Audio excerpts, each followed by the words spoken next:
Chapter 6. The deep, green pool of the Salinas River was still in the late afternoon. Already the sun had left the valley to go climbing up the slopes of the Gabilan Mountains, and the hilltops were rosy in the sun. But by the pool among the mottled sycamores, a pleasant shade had fallen. A water snake glided smoothly up the pool, twisting its periscope head from side to side, and it swam the length of the pool and came to the legs of a motionless heron that stood in the shallows. A silent head and beak lanced down and plucked it out by the head, and the beak swallowed the little snake while its tail waved frantically. A far rush of wind sounded, and the gust drove through the tops of the trees like a wave. The sycamore leaves turned up their silver sides, and the brown, dry leaves on the ground scudded a few feet. And row on row of tiny wind waves flowed up the pool's green surface.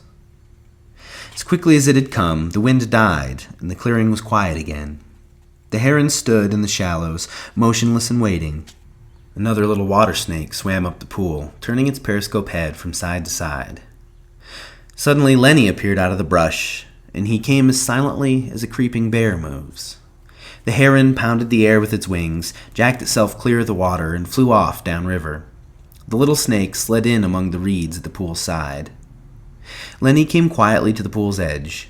He knelt down and drank, barely touching his lips to the water, when a little bird skittered over the dry leaves behind him. His head jerked up, and he strained toward the sound with eyes and ears until he saw the bird.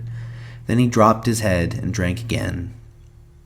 When he finished, he sat down on the bank, with his side to the pool, so that he could watch the trail's entrance. He embraced his knees and laid his chin down on his knees. The light climbed on out of the valley, and as it went, the tops of the mountains seemed to blaze with increasing brightness. Lennie said softly, "I didn't forget, you bet, goddamn. Hide in the brush and wait for George." He pulled his hat down low over his eyes. "George gonna give me hell," he said.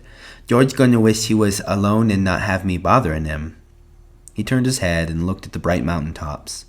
"I can go right off there and find a cave," he said. And he continued sadly, "Never have no catch-up. But I won't care. If George don't want me, I'll go away. I'll go away." And then from out of Lennie's head there came a little fat old woman.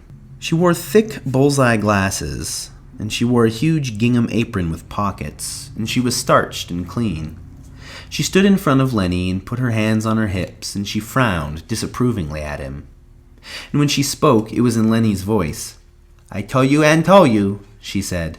"I tell you, mind George, 'cause he's such a nice fella and good to you, but you don't never take no care. You do bad things."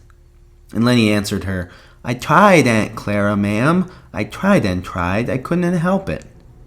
"You never give a thought to George," she went on in Lennie's voice. "He been doing nice things for you all the time. When he got a piece of pie, you always got half or more'n half. And if there was any ketchup, why, he'd give it all to you."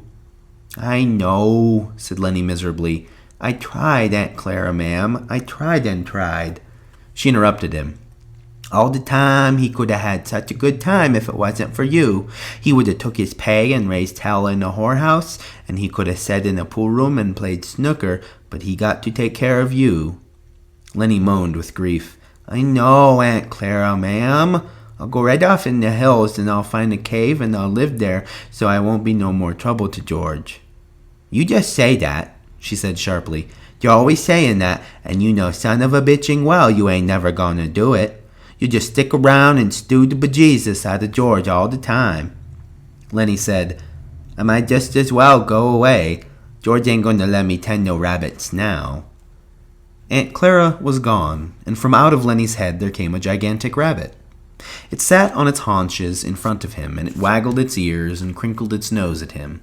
And it spoke in Lennie's voice, too. "Tend rabbits," it said scornfully. "You crazy bastard.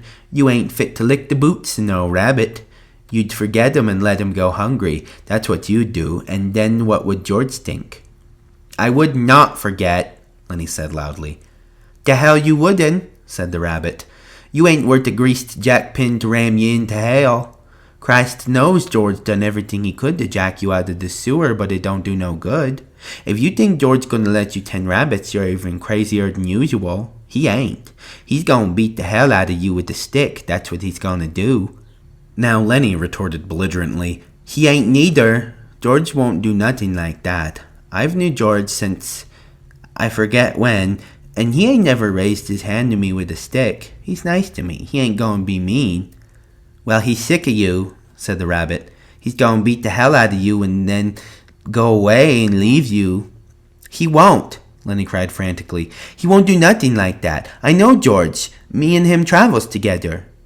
But the rabbit repeated softly over and over, He's going to leave you, you crazy bastard. He's going to leave you all alone. He's going to leave you, crazy bastard.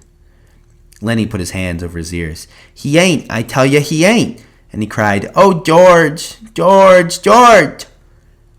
George came quietly out of the brush, and the rabbit scuttled back into Lennie's brain. George said quietly, The hell you yelling about? Lennie got up on his knees. You ain't going to leave me, are you, George? I know you ain't. George came stiffly near and sat down beside him. Nope. I knowed it, Lennie cried. You ain't that kind. George was silent. Lennie said, George? Yeah, I done another bad thing. It don't make no difference, George said, and he fell silent again. Only the topmost ridges were in the sun now. The shadow in the valley was blue and soft. From the distance came the sound of men shouting to one another. George turned his head and listened to the shouts. Lennie said, George? Yeah? Ain't you gonna give me hell? Give you hell? Sure, like you always done before, like, if I didn't have you, I'd take my $50. Jesus Christ, Lennie! You can't remember nothing that happens, but you remember every word I say. Well, ain't you gonna do it? George shook himself. He said woodenly, If I was alone, I could live so easy. His voice was monotonous, had no emphasis. I could get a job and not have no mess. He stopped. Go on, said Lennie, and when the end of the month come, I could take my $50 and go to a cat house. He stopped again. Lennie looked eagerly at him. Go on, George. Ain't you going to give me no more hell? No, says George. Well, I can go away, said Lennie. Go right off in the hills and find a cave if you don't want me. George shook himself again. No, he said. I want you to stay here with me. Lennie said craftily, Tell me like you done before. Tell you what? About the other guys and about us. George said, Guys like us got no family. They make a little stake and then they blow it in. They ain't got nobody in the world gives a hoot in hell about 'em. But not us, Lennie cried happily. Tell about us now. George was quiet for a moment. But not us, he said. Because I got you and I got you. We got each other, that's what that gives a hoot in hell about us, Lennie cried in triumph. The little evening breeze blew over the clearing, and the leaves rustled, and the wind waves flowed up the green pool. And the shouts of men sounded again, this time much closer than before. George took off his hat. He said shakily, Take off your hat, Lennie. The air feels fine. Lennie removed his hat dutifully and laid it on the ground in front of him. The shadow in the valley was bluer, and the evening came fast. On the wind, the sound of crashing in the brush came to them. Lennie said, Tell how it's going to be. George had been listening to the distant sounds. For a moment he was businesslike. Look across the river, Lennie, and I'll tell you so you can almost see it. Lennie turned his head and looked off across the pool and up the darkening slopes of the Gabillons. We're going to get a little place, George began. He reached in his side pocket and brought out Carlson's Luger. He snapped off the safety, and the hand and gun lay on the ground behind Lennie's back. He looked at the back of Lennie's head, at the place where the spine and skull were joined. A man's voice called from up the river, and another man answered. Go on, said Lennie. George raised the gun, and his hand shook, and he dropped his hand to the ground again. Go on, said Lennie. How's it going to be? We going to get a little place? We'll have a cow, said George. And we'll have maybe a pig and chickens, and down the flat we'll have a little piece of alfalfa. For the rabbits, Lennie shouted. For the rabbits, George repeated. And I get to tend the rabbits?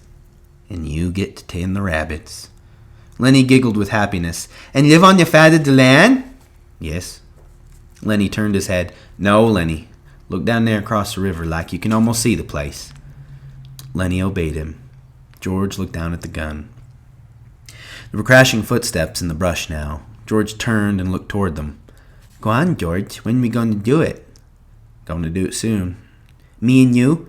"You and me. Everybody's going to be nice to you.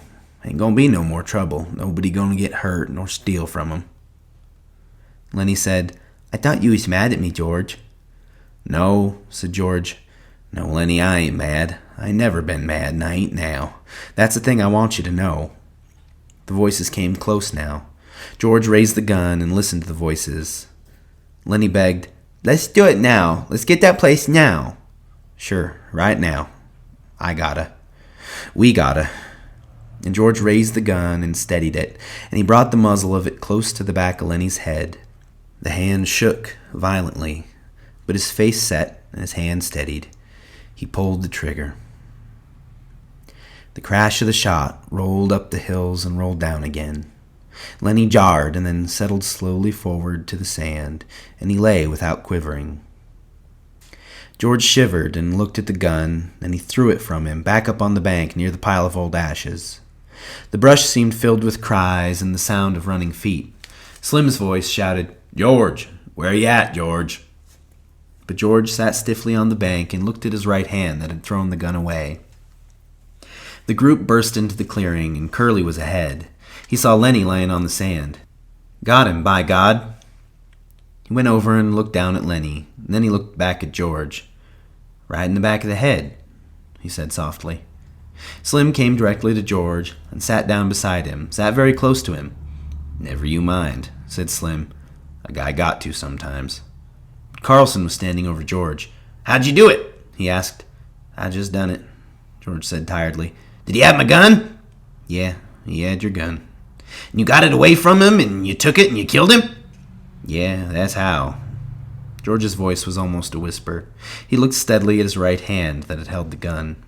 Slim twitched George's elbow. "Come on, George, and you'll go in and get a drink." George let himself be helped to his feet. "Yeah, a drink." Slim said, "You had a, George. I swear you had a. Come on with me."